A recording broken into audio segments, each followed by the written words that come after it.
جب تک یہ چراغ روشنیاں پھیلاتا رہے گا،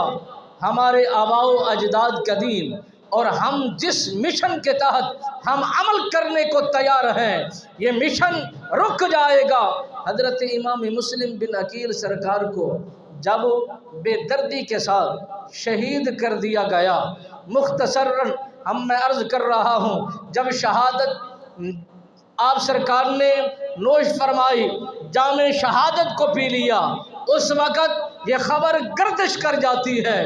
کرب و بلا کی سرزمین پر کوہرام برپا ہو جاتا ہے، ایک لہر سی پیدا ہو جاتی ہے، ہر دل جو حب اہل بیت میں اجاگر تھا، محبت اہل بیت میں فدا تھا اور خون کے آنسو رو رہا تھا اور اپنی زندگی پر وہ ماتم کر رہا تھا، ہم نے ہی تو بلایا تھا، خطوط بھیج کر ہم نہ جان دے سکے، نہ گھر دے سکے، نہ قربانیاں کر سکے، نہ اولادیں دے سکے، نہ حفاظت کر سکے، ایک آواز پر ہم اتنا ڈر گئے، اتنا ہٹ گئے کہ نواز رسولوں کو ہم نے اکیلا چھوڑ دیا۔ حضرت امام مسلم بن عقیل صاحب سرکار جام شہادت کو نوش کر کے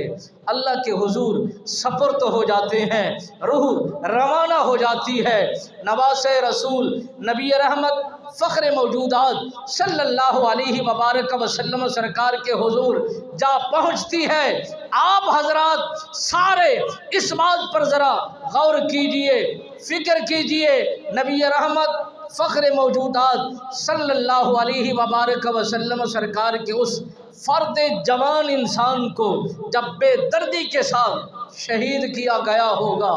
وہ منظر، وہ میدان، وہ پس منظر کیسا ہوگا؟